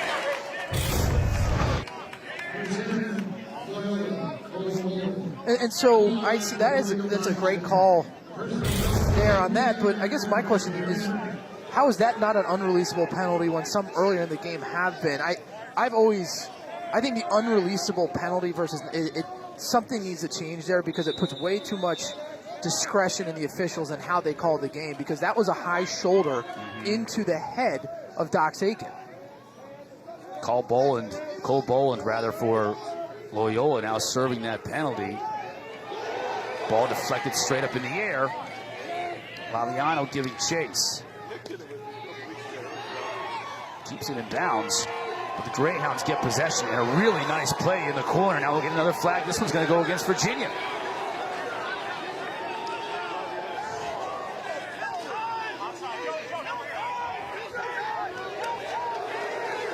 Olmsted looking for offense. Players running in and out of the substitution box. Could be a slash. We'll check on it when we get the whistle. Aviano is over there in the corner as the players were battling for the loose ball. We have a delayed call here against Virginia.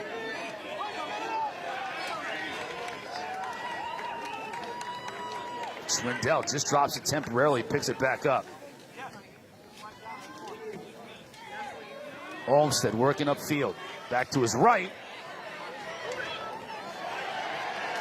And he just loses the handle on this one. Here's the whistle. We'll get the call from the officials.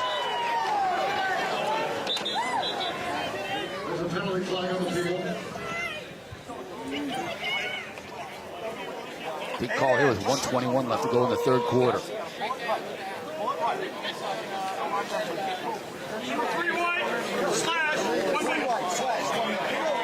Slash against Laviano. 1 minute call. So another man-up opportunity. Take a look here. Well, that's a phantom slash there. I don't even know if he made contact. It was definitely blatant. The look of it. It looked bad, but not sure if contact was ever made on the play. But again, that's you're putting the officials in a position to have to make that call. And Virginia's now done that 3 times in this game where it has no impact. You can even see him in the box now describing it to one of Virginia's assistants. How he feigned the hatchet chop, but didn't make contact. The official just didn't see it that way. Olmsted. Quickly, and a save by Rowe.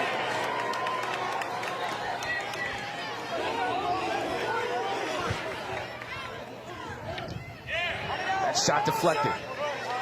Patra. Nice play by Connors to snag it right out of the air.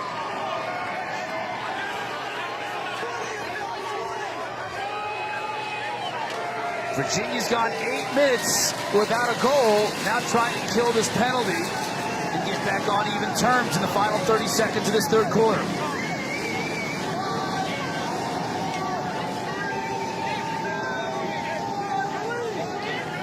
Laviano released that in the box, back to full strength.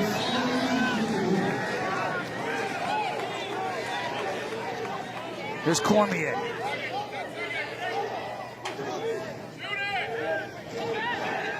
Moore. He'll have to put something together quickly. Saved by Schaefer, right at the horn. Keeps the deficit at 4 goals. Peyton Cormier continues with his impressive debut for the Cavaliers. The hat trick for him from his knees. But Loyola not going away. Olmsted scoring. And another to make it a 4-goal deficit.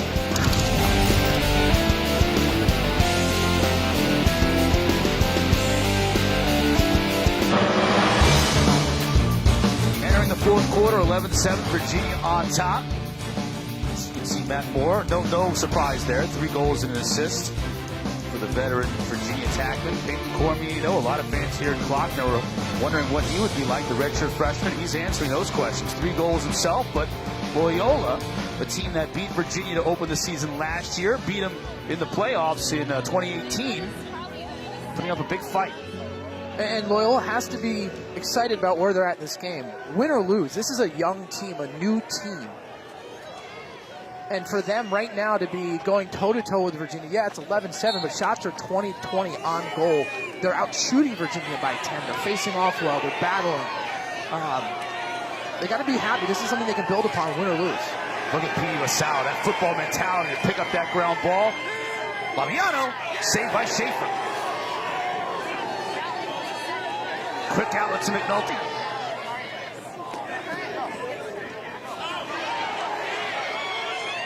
Ground ball picked up by the Greyhounds. Now Swindell.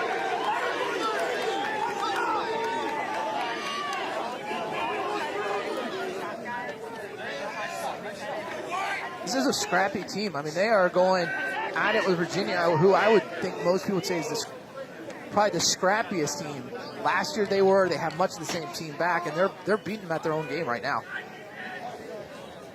Kamish, a freshman on Fox, the veteran. Here's Swindell. He'll get his hands free and bounces just wide of the cage.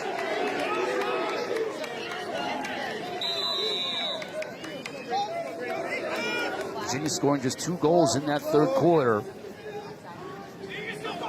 Offense slowed down a bit. Kamish, he is quick, isn't he? He's a good-looking player. Big athlete, quick first step. Slide comes. Trying to get to Lindley. We'll get a flag. It's against Virginia. Cavaliers have spent a lot of time in the box here in the second half. Shot goes wide. Now we'll get the call.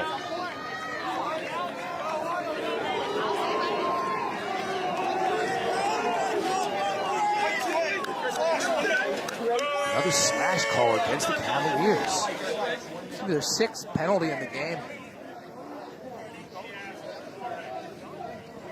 And that's how you give a team hope, is give them possession after possession. Be on the man up. This one goes against Jared Connors. You would expect a team with as much experience as Virginia to be smarter than that.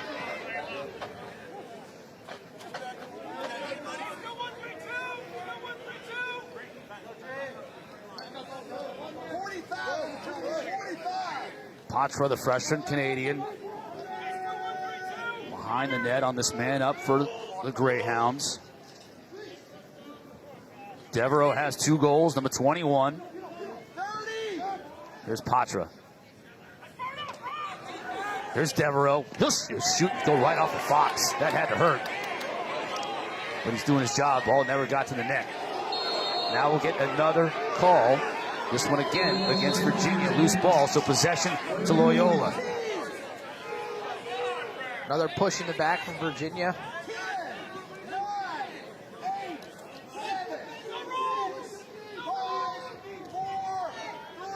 Quickly. Saved by Rode. Lindley got a good look. You have to say it right now. The difference in the game has been Rode. I mean, he has been lights out. 18 saves last year. Stover for Loyola had 18 saves. We got 1 period left to go, and Rode is at that number right now. And Stover was the player of the game in that win last year for Loyola. First team All-American. And I think you have to agree that our MVP so far in this game, even though we've had a lot of scoring, has got to go to Rode.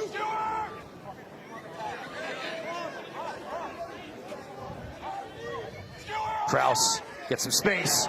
Schaefer matches Rode with that save. He's been very sharp throughout the game. He's now at double-digit saves as well.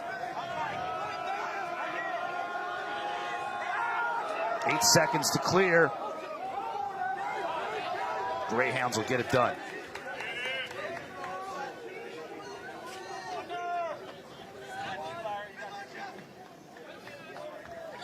Very entertaining lacrosse game as we are in the early moments of the fourth quarter. There were times when it looked like the Cavaliers were going to sprint out to a big advantage. And Loyola is just hanging in there.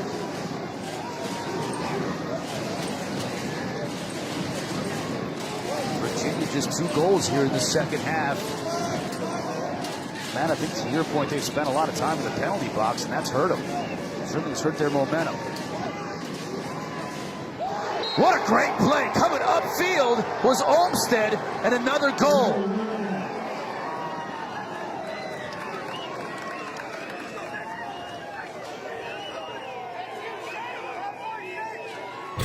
Olmsted, Loyola's best dodging attackman again. Second time today with that nice little stutter step at X, this time against Kaloji, number 16 for Virginia. Right here you can see it. Makes Kaloji take that drop step, then wraps it around his hip, screening the shot, beating Rode. 4-0 run for Loyola. We got a ball game, 11-8. Savio and LaSala continue their battle. This one's going to be picked up by Jeff Connor. But Loyola doing a nice job turning back Virginia. They now have to clear where they've been a little shaky. 10 seconds now to get it past the midfield line. Here's Matsui, the freshman. He'll get it to Fox. And the big difference here is Loyola has gone to that zone defense. And since that period of time late in the first half, Virginia's scored only 2 goals.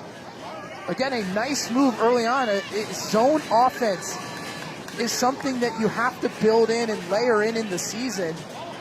And Loyola threw it at him, and Virginia doesn't appear to have much prepared for that type of defense. Cormier, Krause now behind the cage to Connor. Moore got it to Cormier, but draped all over him. While Loyola defenders, the turnover. Now here come the Greyhounds. Wires. Close defender stays on the offensive end to set a pick. And he's going to get called for the illegal pick. Virginia now scoreless for 14 plus minutes.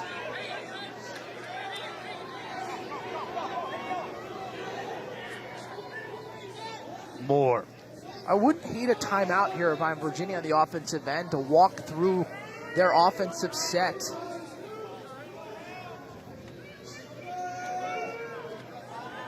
As our clock ticks down to 9 minutes left to go in this one.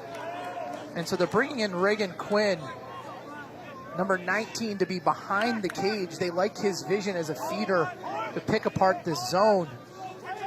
This is another person that can break it. Dox Aiken with his outside shooting. Nice play by Quinn to snag that ball out of the air. Aiken scores!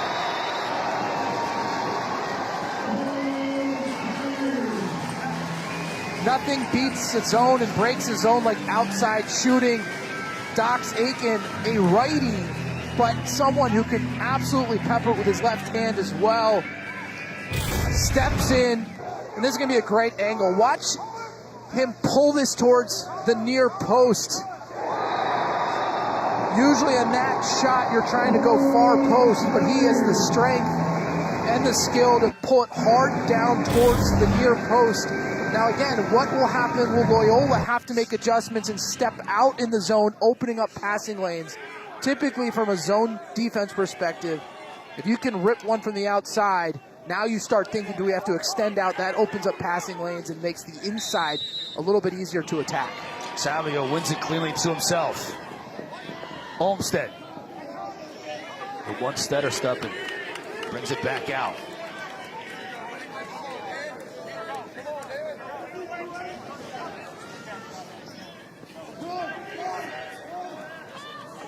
Cavalier advantage now back up to 4.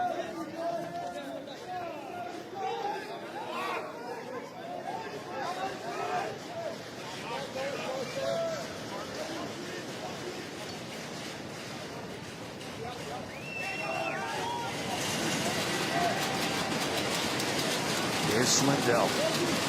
Behind Olmstead. Now up top. Patra. Couple quick ball movements here, though, could get someone open for Loyola. Tough pass, just through too much traffic. Too soon. Too soon. They had Virginia scrambling. You have to make the easy pass off that initial dodge, and then you can look to pass. Of course, Merle now brings it into the offensive zone for Virginia. Laviano will look to set up shop. That was a big turnover in this game. 4-goal advantage now with possession for the Cavaliers. Under 7.5 to play in this game. Aiken, who just scored moments ago. You have Quinn back on the field. You'll assume that spot back in X too, Matt. And usually you have an attackman there, but with Virginia having Laviano and Krause and Moore being such great shooters, you want them in front of the cage. Uses a Quinn screen. And look, Loyola's back to man right now too, so this could be a good opportunity for Virginia. And here Cormier and Krause are assuming going to do a 2-man play here. Cormier tried a little, we've seen that a few times. A little shovel pass, but Krause was able to get possession back, and it was a tough shot falling down. And that play looks lackadaisical or lazy. It's not. He's an indoor player, so it's definitely more of a normal pass for him. But it's too high risk at this point in the game where possession just means too much. Aiken. Defender gets his stick a little high. Moore deflected over the top. What a save. Busted on that one. That was a great save. Schaefer, I mean, he has a big body, but he's quick. He looks very solid and confident in the cage. Yeah, 6'3", 235 pounds. And, of course, his head coach, former great goaltender himself, relishes the opportunity to take a new goaltender under his wing and teach him his craft. And Schaefer is certainly making his coach proud today. And just too much, in my opinion, for the zone offense here now that Virginia is playing too much standing around. They're not making it work, right? The whole idea is to get the defense to have to expand out and then make a couple passes and find the people in the interior. Virginia's just holding on to the ball way too much. There's Cormier's in the middle. And he's not moving. You have to cut. That's what you want if you're a Virginia offense. Dodge against the zone. They're giving him a new shot clock here, too. New shot clock. And Coach Chewy and that staff for Loyola unhappy about it. They're going to have to take it, though. They're down 4.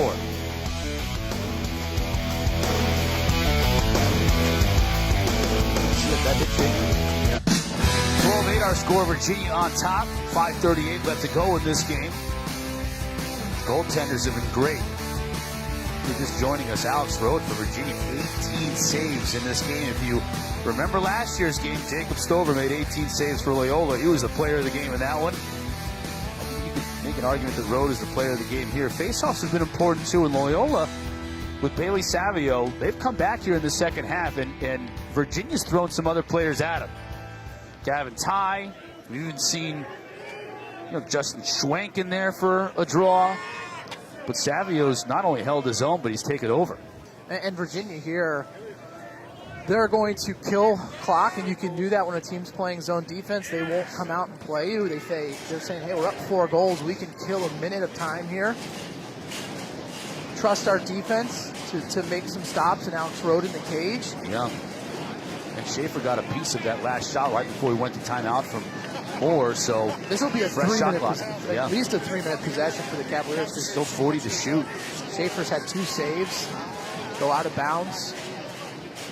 And now Virginia will start to tackle with about 30 seconds left in the shot clock. Schaefer again, big save. I mean, he is impressive. He's matched low to low. He's gone high to high. That's a big-time shooter there in Dox Aiken. Lindley just couldn't handle the pass. He had a really good opportunity. Push will keep possession. I should say give it back to Loyola.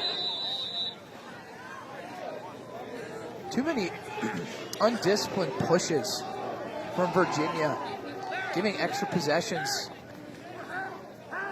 Personal fouls against Virginia, too, in this game. A lot of loose ball calls going against them, giving possessions to this Greyhound team. It's going to be part of their comeback. Devereaux. Here's Olmstead. He's the quarterback of this Greyhound squad.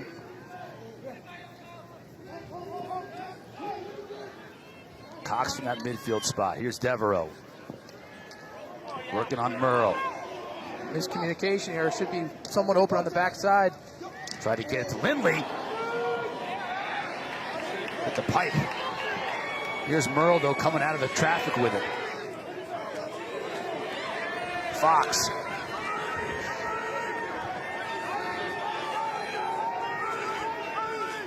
And now Matt Moore and company will look to take a little bit of air out of it. Once again, clock inside of 3.5. And Loyola can't afford to play zone defense on this possession. They're going to have to come out of it.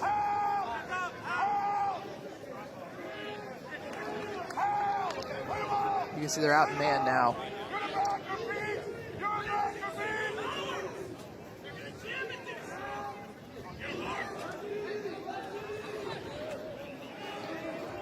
Peyton Cormier, the redshirt freshman for Virginia. His debut was a hat trick. Will he get another one? Schaefer goes down to deny it. But a nice take. But Schaefer, I mean, what a debut. His first career start. He has been lights out here in the second half. He's now up to 15 saves. What a collision between Moore and Bennis. They both went backwards on that. That was fun. You knew Bennis had a full head of steam. I think Moore's feeling that one a little bit. Two big boys running into each other there. I mean, that was like those videos with the people in bubbles running into one another and both firing backwards.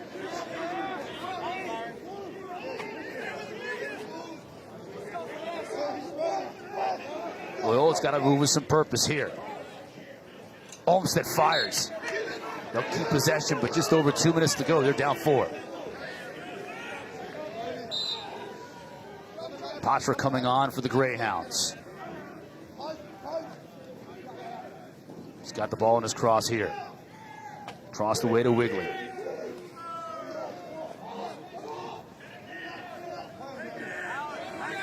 Not coming easy for Peter Swindell and the Greyhounds here. Now under 2 to play.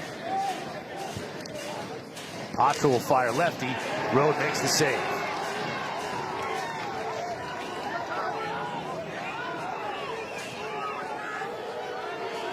As good as game as Alex Rode has played, and that's saying something based on his performance in the NCAA tournament last year. You have a timeout here at some point if you're Virginia. You've got to get into the offensive.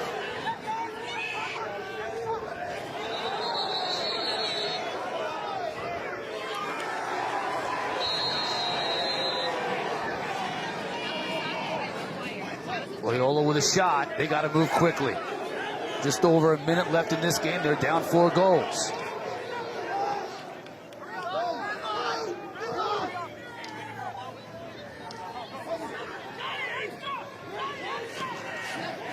That was a great job by number 34, Fox, realizing that Loyola was subbing and able to double team there. Patra. Connors forces him behind the cage. And Rode can be patient here. There's no reason to come out of your cage. He does, and he pays for it. Wigley scores. Cutting the deficit to 3. With time on your side, you would think, hey, I'm a goalie. Let them sit back there as long as you possibly can. When you come out of the cage, you're forcing the issue. That's if you're down, you do that. When you're up, be patient. One of the few mistakes Rhodes made today. But again, a nice job here. You see Rhodes out of position. A nice cut towards the cage. We've got a 3-goal game here with 42 seconds left. Charlie Toomey with the pat on the head to Dan Wigley.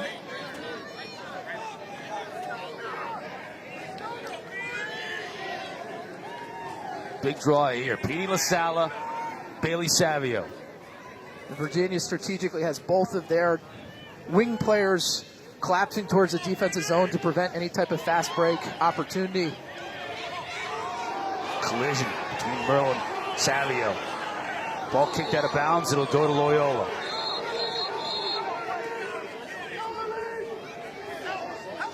It'll be a free clear here, really, for Loyola.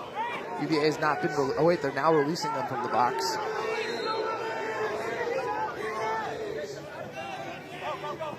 Greyhounds have to move quickly.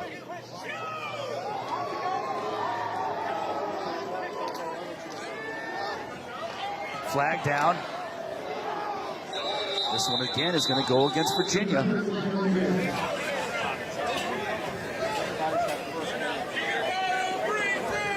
Just 16.6 left. Virginia up 3. So it may be academic at this point, but you still have Coach Tiffany kind of throwing his arms up saying, we don't need that. 30 seconds. I'd like to take a look at this one as well. They're going to call this a hold.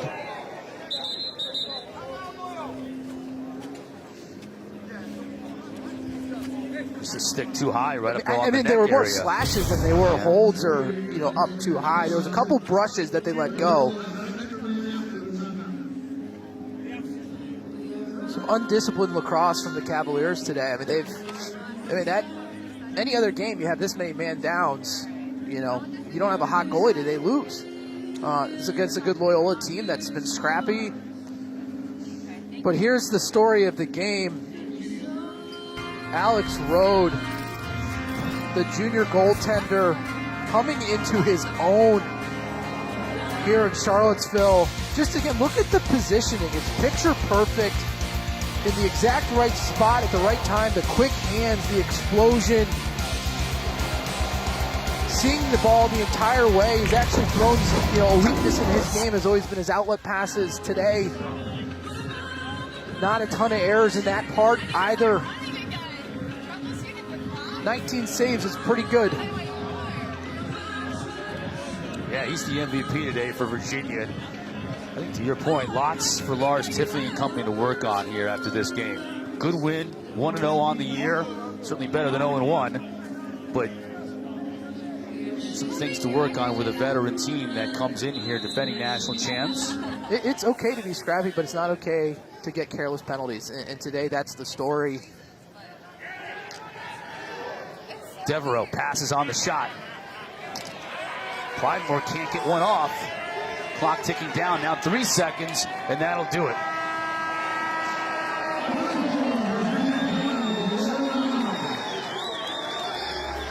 Virginia opens defense of their national title with a win at home against the Loyola Greyhounds.